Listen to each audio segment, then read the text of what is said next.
As conservatives living in progressive culture, part of our challenge is to create a culture of our own. So we don't just become critics of what the other side is doing, but also creators of our own books and our own ideas and our own novels and our own poems and our own plays and our own movies and our own comedy. Now, how do we do that? How do we, for example, write novels?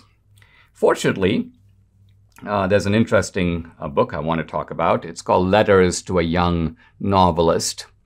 It's by the South American writer Mario Vargas Llosa. It's part of a series of books that are sort of mentoring books written by accomplished people in certain fields, written to younger people. By the way, many, many decades ago, in fact, in the 19th century, the writer Rilke wrote a book called Letters to a Young Poet. Apparently, a young poet wrote Rilke and said, how can I be a good poet? And Rilke wrote a short book basically saying, this is how you do it. And a publisher in America got this idea of asking all kinds of people in all walks of life to have a prominent attorney write letters to a young lawyer. They actually asked me to write letters to a young conservative, one of my early books that came out in the early 2000s. And they had, I believe, Christopher Hitchens write letters to a young contrarian. And, well, here's Mario Vargas Llosa, the eminent writer, letters to a young novelist. And he talks about why people write novels at all. Who's the kind of person who writes a novel? And he goes, well, it's the kind of person who has a very vivid imagination, someone who's always sort of inventing things and creating things. But he goes, but why? Why would you want to invent characters and make up situations? After all, you live in a real world. Why don't you just content yourself with that? And so he makes the insightful point that one of the things that motivates people to become writers is that they believe that there is something very wrong with the real world, something wrong with the world as it is. And therefore, it becomes interesting and challenging to sort of create another world. Not necessarily the world as it might be, but alternative worlds. And that's really what a novel does. It's a creation of an alternative world.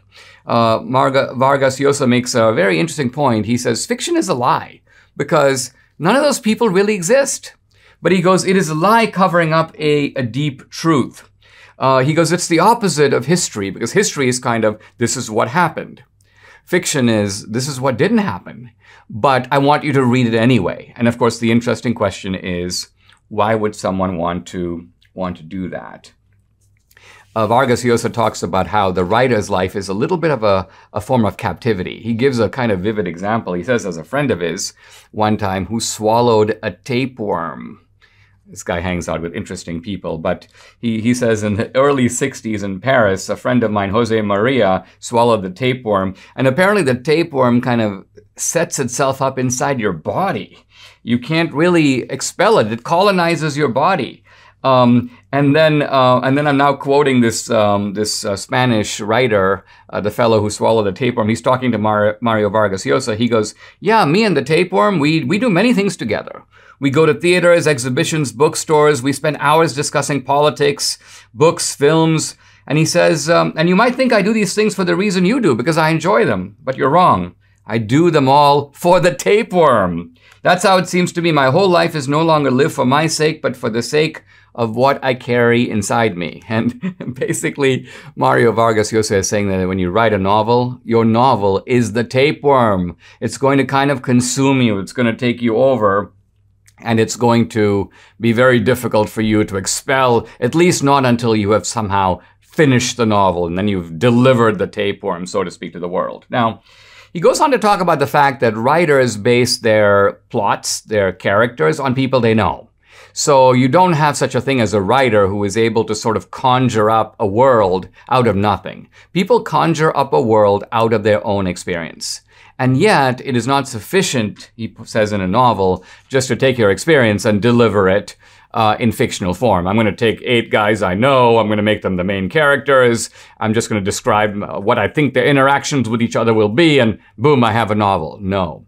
Because ultimately what needs to happen is you may start off Your starting point is people you know, situations you were in, a funny line someone once said at a restaurant. But you've now got to take that and transform it and sort of build it into a plot that takes off on its own. This is the key point. And I'm not quoting Vargas Llosa, although the starting point of a novelist's invention is what he has lived, that is not and cannot be the end point. So what is the end point in that case? And the end point, says Vargas Llosa, is to create an alternative world, ideally a distinctive world.